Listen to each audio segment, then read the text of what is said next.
Le SMDA, c'est un organe qui est composé de 3 EPCI. C'est l'organe de protection des inondations, d'études de risques et qui aujourd'hui fait des réalisations, donc notamment les berges de l'Aude au niveau de Salelles, des protections autour de Cuxac avec des digues. En ce moment, des gros travaux sur les écoulements dans la basse plaine du Grand Vigne, l'Astour, qui permettent d'écouler l'eau de l'Aude quand il y a des inondations. Je crois sincèrement que la vulnérabilité d'un territoire comme le nôtre nous oblige les uns et les autres, et plus particulièrement celles et ceux qui sont en responsabilité, je pense aux élus et aux SMAR, très particulièrement, de pouvoir répondre aux attentes de nos concitoyens.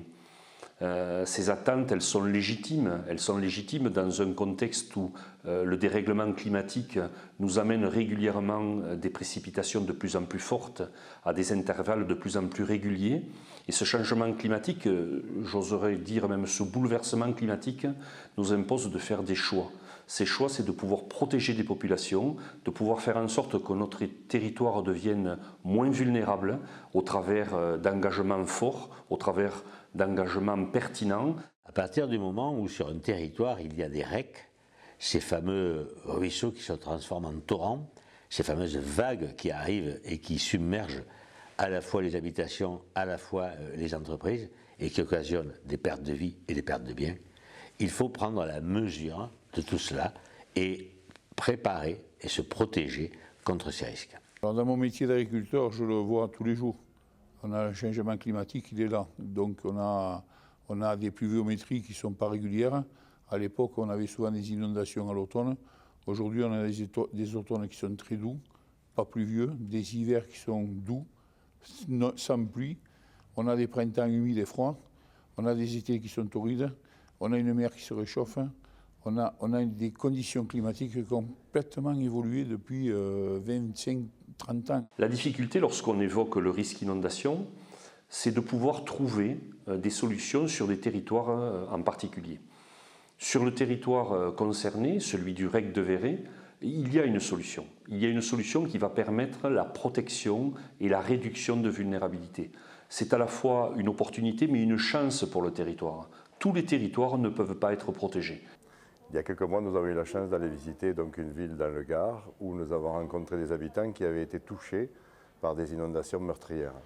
Force est de constater qu'il y a un gros travail à faire avec les populations qui devront nous accompagner dans ces choix-là.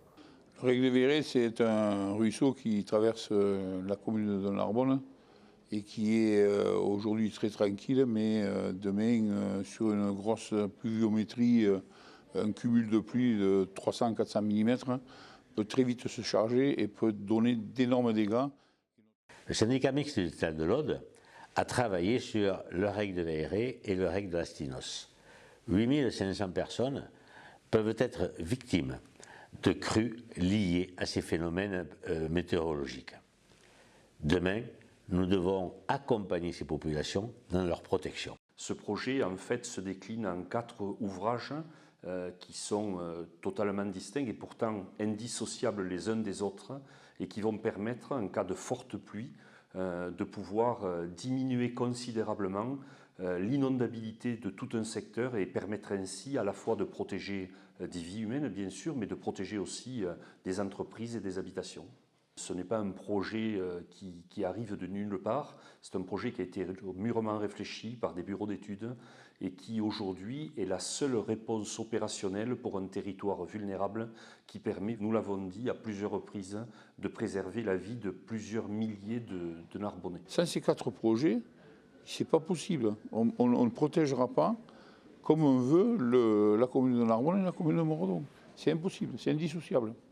Ces 4 ouvrages sont sur le territoire de la Narbonnaise. Ça s'étend de Narbonne jusqu'à Moredon, jusqu'au-dessus de Moredon. 30 millions d'euros vont être investis par le syndicat mixte du littoral de l'Aude pour réguler ce risque d'inondation avec la création de barrages écrêteurs de crues. On évoque souvent le coût des ouvrages liés au REC de Verret. Moi, j'ai plutôt envie d'évoquer avec vous les enjeux et évoquer avec vous la protection des 8000 personnes Peut-on ramener le prix d'une vie humaine à un coût de plusieurs centaines de milliers ou plusieurs millions d'euros? L'investissement de 30 millions d'euros n'est pas disproportionné par rapport à l'économie des vies ou à l'économie des biens à environ 60 millions d'euros. Est-ce que l'opposition aujourd'hui à ces bassins écréteurs vaut 8500 personnes?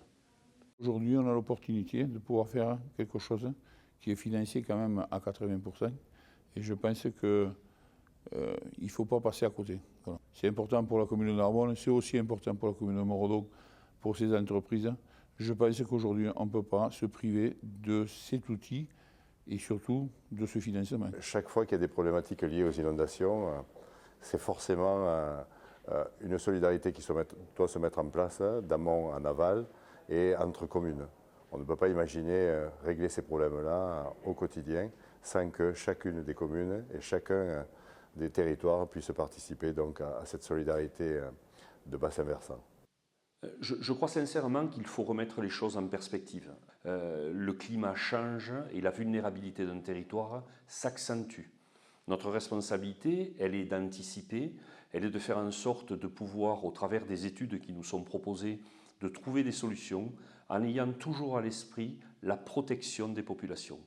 Les communes, les élus sont importants, les habitants le sont tout autant dans la mesure où c'est eux qui ressentent finalement la difficulté liée à des changements de paysage, à des changements d'habitudes qui finalement permettront à des territoires de se protéger de catastrophes. Soyez conscients et réalistes, conscients que ce risque est important. Réalistes parce que les travaux qui sont envisagés ne dénatureront pas notre territoire. Au contraire, il enrichira notre territoire dans la mesure où on tiendra compte des différents éléments composant celui-ci et protégeant celui-ci à l'avenir. Ce double objectif, ensemble partageons-le, ensemble sauvons des vies.